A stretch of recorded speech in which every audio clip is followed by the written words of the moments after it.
Welcome to the Compassionate Revolution, a show for independent-minded Americans who are forging a new way forward for American politics and culture. Welcome to the Compassionate Revolution, a show for independent-minded Americans. I'm your host, June Cleese, and today on the program we have podcaster and Compassionate America core team member Gregory Anderson. Welcome to the show, Greg. Hey, thanks for inviting me. I'm glad that we actually got this going, so I'm happy. Me too. Thanks so much for coming on. So today we'd like to explore more about your journey into becoming a political independent and then going into podcasting from there and your vision of, where you could take things in your work for the future. So I'm curious, what was it that got you started on your journey? What has your journey as a political independent been like? Um, it hasn't been, I would say, typical. My first memory when it comes to politics in general was the 2000 uh election. So I'm showing my date. I was in third grade at the time, so I was pretty young. I was watching a debate recap, and that was what first kind of caught my eye. But one of the things that I'm grateful for now, and I continue to be grateful for, is that um, I didn't have any sort of active political influences in my life. I mean, you can say like subconsciously, like the environment. I mean, everyone's environment affects their politics, but no one, as far as my family, trying to influence my politics. So I was able to kind of go out and figure things out on my own. I'm still doing that. Like if I haven't feel like I've arrived um, where I may ultimately end up being, but because of that, I was able to, like I said, think, be able to getting to various ideologies and sort of think for myself and decide, what I believe. And I guess I've always been an independent in that respect. I've never formally joined a party. You can say I guess I could. The best I can say is sometimes I sort of lean maybe one way or the other more. Because when I started following the news, it was, I occasionally go from Fox, which was actually the first news channel that I can remember watching, and Mhm. then to CNN, and then same thing to back and forth. And then, of course, as I graduated high school, more YouTube's becoming more popular. Yeah, yeah. I started finding out about different political news. So, and one of the major influences, I don't know if you've heard of him, Dan Carlin. He hosts the Hardcore History podcast, and I think that's what a lot of people know him for. Mhm, I mhm. mean, even though it's like he produces like 2 episodes a year, and each episode are like 5 to 6 hours, I still listen because I'm also a little bit of a fan of history. Nice. He did a podcast called Common Sense, and Mm. he was honestly the first news show that I listened to that was someone who wasn't a hyper partisan, Mm, who mhm. wasn't heavily leaning one way or the other. He had some views that were left wing and some that were right, and that itself, I would say, had a little bit of an influence on me. Yeah, And yeah. then I would say there was something else that's coming to mind. An old coworker that I had who kind of challenged me to do more when it come to reading more on both sides, as far as, because he said it's easy to just read things that you agree with. Try reading something that you don't agree Right. with. So like, and it's funny enough that he doesn't do much of that these days, because I see him on Facebook, but but it's still it still had a huge impact on me, and that's what kind of got me more on the path to, all right, I need to be able I need to watch more on the left, more left wing news, more right wing news, and then try to decide, what's the best solution among them, or does there need to be a different way. So Mhm. that's pretty much where I'm at. Yeah, yeah. And so from that personal journey, right, that inward journey that we often take as we explore our political identity, especially in our teens and early 20s, right, when so much of that is forming inside of our heads, like, do I agree with, what I'm being presented with on the media or in my home environment or any combination thereof, and what's me, right? What is my political expression? as you formulated that aspect of your political identity, what made you then think that podcasting, right, is the next step in line? What led you to that next, phase of your political expression? Well, oddly enough, it was also I want to say it wasn't Jake Carlin was part of the reason, but there was an old podcast done by someone. His online name is Mr. Gates. It was the Dark Hater podcast. It was a pretty like a dark humor kind of podcast, and that was really the first podcast that I ever listened to. So I actually heard about hardcore history when he was guest starring on someone else's podcast, which got me to Dan Carlin. And then between those two, those influenced me to start my own podcast. We did um the world as I see it, which was the first podcast, which is literally about everything, which is the first rule. If one of the many rules, if there's any rules about podcasting, is to not make a show about everything. But what we did, I mean, there was news, there was politics, there was gaming, there was just literally everything. But you live and you learn. Right, The right. first one I got going was the A Dose of Reality, and that was the first political podcast that I did. And I mean, at least in comparison to the our first podcast, which is The World I See It, it did really well. And that was me. And I consider even the political independent to be like the next the further like tier generation of that podcast. Each time I've been trying to figure out exactly how do I improve improve what I do. Each Yeah, iteration. So like it went from um the A Dose of Reality to the Hidden Truth to the Young Independent Politics podcast. Like I kept going and going and going and going and going and trying to figure out what's the best way to do it. Because I mean, since then I've always wanted to provide um independence with another place to kind of congregate to talk about ideas to look at news. And this is all I mean, I may have not phrased it in that way, but since 2013 or so. But that's been kind of my goal, was just yeah. to keep working on that. And that's um that's definitely something I appreciate in your work, is that it's very news focused, right? It becomes a practical viewpoint or a practical tool to looking at the different viewpoints, right? mm, And I see that as such a key strength in the work that you're doing.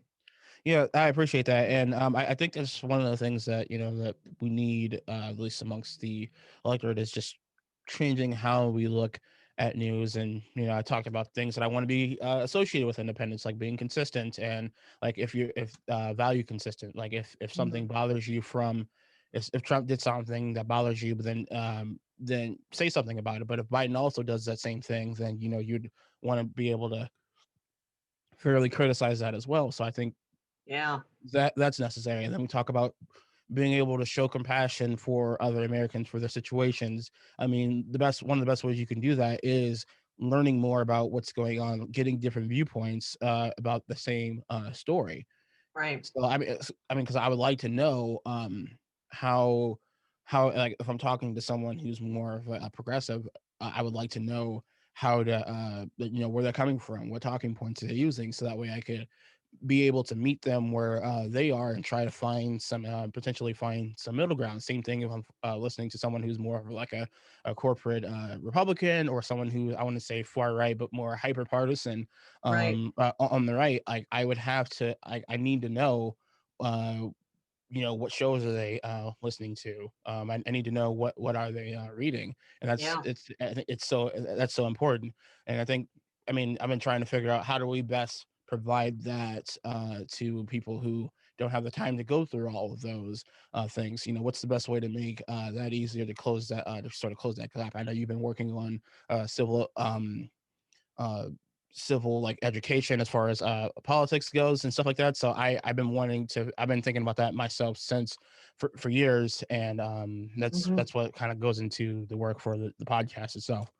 Right, because it's about engaging in real time with the activity of what a good civic minded approach should be, which is the whole side, all sides, right? That whole approach. And it's I think there's a challenge in that, isn't there? To you know in a lot of media formats, right? It's the one side or the other side, and they've got their box and they've got somewhat of a script, right? That they kind of work from. But in parsing out what that language and the experience of what independent minded voters want, and Americans in general want, that's a little bit well, it's more of a challenge to flesh out, right? Because you're in a sense bringing that to the dialogue. You're trying to bring that focus into the dialogue when a lot of people are very accustomed to going either left or right, right?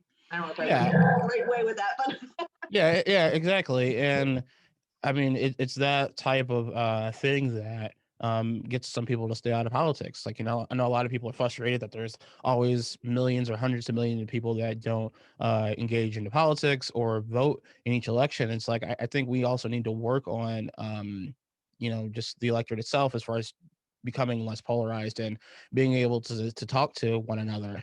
One of the things that I've come across as I've been following politics for the longest is, people who don't vote or who really just do not like the hyperpartisanship, they all of the fighting and the anger and just the one-sidedness. So they just tune out. So that's something Mhm.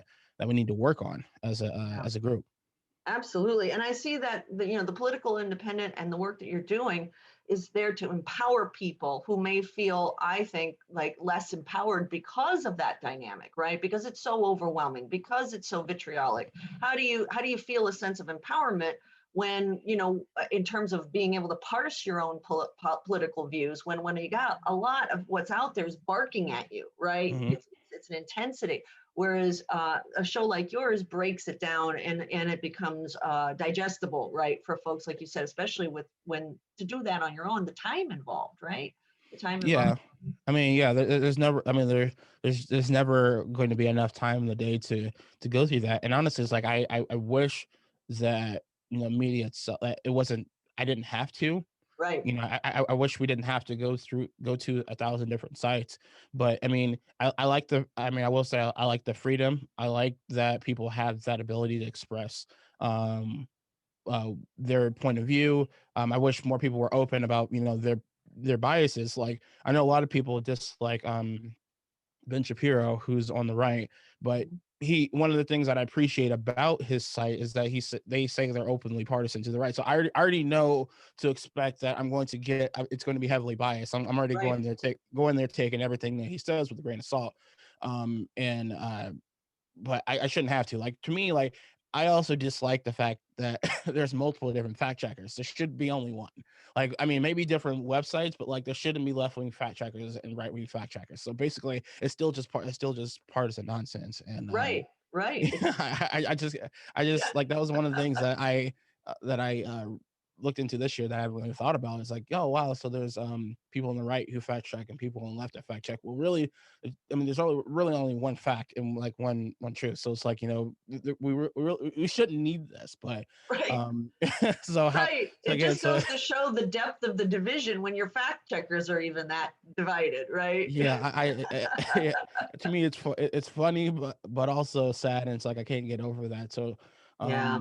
yeah, which makes me understand why a lot of people choose not to engage, because one, it's super complicated, it's time consuming, and um, politicians don't seem to be responsive. Right. So it's like, why bother? So it's like, how do we fix those issues? And I think a lot of other things that we have the ability to fix don't require the government. Right. So like trying to make sure people are more informed, so that way they're not susceptible to a lot of the partisan lies, I think is a better way to go about it. Yeah, for sure. And I think that brings me to my next question is, in terms of the experiences you've had in doing the podcast work, and especially with interviewing folks or getting to know different groups that are out there, what types of sentiments or concerns do you see out there that are people have in common, either amongst your guests or just from your observations? I would say it's the issue with the hyperpartisan environment. Like, the two people who I've had, whether it's um Joseph Camacho and other lady whose name for some reason not coming to mind at this point in time. Mhm. Um One of the things, and they're both Democrats, but they do not like the hyper partisan environment that we're in, and they're willing to engage. And that's to me, one of the more hopeful things Mm, that I like is that it to me, yes, my podcast is for independence, but if I can get someone who's on the left who says, I don't always agree with what you have to say, but I appreciate your perspective, and right. they see that I'm coming at this from a good faith point of view, is that makes me feel much more hopeful about, all right, well, if I was able to do that with someone else who's on the left, and I can do that with someone who's on the right, who knows what's also possible.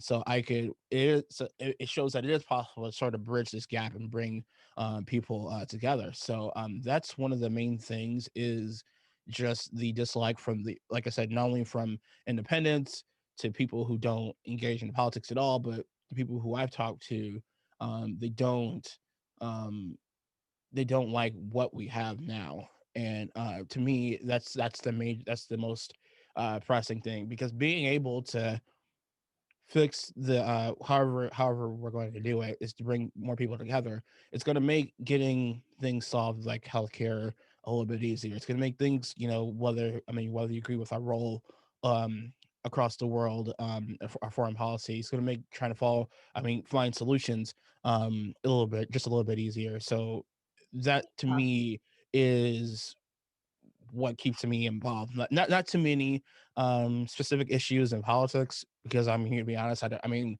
as far as the passionate, I'm not as passionate about all of the inner machinations when it comes to politics, but um, this is, to me, the bigger issue. I mean, foreign policy was one of the main things. I did grow up during Afghanistan, during the Iraq War, and a lot of people in my generation got into politics because of that. I mm, mean, not only like running for office, but following politics passionately because of what happened. Um, mhm. but that will always be something that I kind of follow. But to me, polarization, media bias is a major issue, and I know um, if you've like followed the conversation, I know Obama has talked about this, and a lot of these other tech giants talked about, I don't know, maybe doing more to taking more of a government action, and that's just something I don't want to happen. I think that's too easily misused. Yeah, Like, yeah. it's too easy for that to be misused. I mean, yeah, I mean, for someone who may think that, a lot of the conspiracy theorying on the right is an issue, just think of someone else who you don't like with that type of power. And like I said, I just don't want it to go there. So I think the best thing that we can do is, like I said, as much as the population, as much as the electorate, as informed as possible about what's going on, but also make that easier. And that's kind of what's been my goal with everything that I do. and Right. um and that, I think, can help address some of the issues that people who I've spoken with address some of the issues that they have as well. Right. And I think that's the piece that I think is often missing in the discourse that we see out there in this, so divided time, is what does it mean to be a political independent? What does it mean for what's that mindset look like? Because we don't have a lot of discussion about what independence. Of course, it's hard to identify independence Yeah. in terms of what they think, but I Mhm. think it's more about how they think. It's how they perceive the world and what they're trying to achieve in being a political independent. And I think that's something that we don't put a lens on enough or focus on enough in the larger mainstream. Not only what it is that when you look at a particular issue, let's say, and how the left and the right look at it, and then understanding that the independent fleshes those things out and comes to their own conclusions. What that looks like for individuals, but also sort of as a methodology of being a political independent. That's not something you hear a lot about, and I think it comes down to the fact that it does require, like you mentioned earlier, you have to spend time doing that. It's not an easy fix. And the other thing, Yeah, I think it requires some yeah, like I talk about consistency, but persistence. One of the things that someone else talked about is a mutual friend of ours whenever you come across whether it's a podcast, whether it's a Facebook page, whether it's a website, a Twitter page, you name it, any of these organizations that crop up that want to deal with the issue, most of them don't last long. Like Mm, like honestly, you can go to Facebook group, you can go to Facebook right now, type in like nonpartisan politics or independent this or that, and very few of them are active, or and then most of them, their last post was like from 6 months to 2 years ago. And right, like most people don't continue to keep going because it's kind of hard to kind of, like you said, frame it around something so that way people can latch onto it. right. And I mean, even though right now a lot of people want something different, I mean, I I mean, there's just nothing that's available because again, most people never continue to keep going and going and going and Yeah, going, and that's something that I want to I'm working on as well. Like, this times where I've gotten discouraged and I've taken breaks, but I don't stop. I keep going and going and going and trying to perfect the message, perfect what I do when it comes to my podcast, perfect websites and stuff that I do. So right, I right. mean, so that way we have something for people to actually latch onto, and then that can grow and actually try to start making corrections to a lot of the issues that we have. So I Absolutely. mean, that to me, that's the main thing that people, if there's any other independents or centrist or however you define those two, Right. listening, like it we need to be able to show persistence as far as building and working and keep going, even if you only have a few listeners listening to the podcast or a few people watching the videos. I mean, that to me means something. Yeah. So I mean, you just got to be able to keep going. Right, because it's not an easy path to walk, but yet it is to me. And what strikes me about a lot of what you're saying is it really is the work of a citizen, right? It really is Yeah. the work of what we're supposed to be doing. And when you talk to most people, they'll tend to say, of course, well, are you independent minded? They obviously, most people are going to react, well, yes, I am. I think for myself. But then when you press them into, like you said, what news do you watch? What sources? That's where you could start to see the tunnel vision starts to creep in, right? Like you were saying earlier.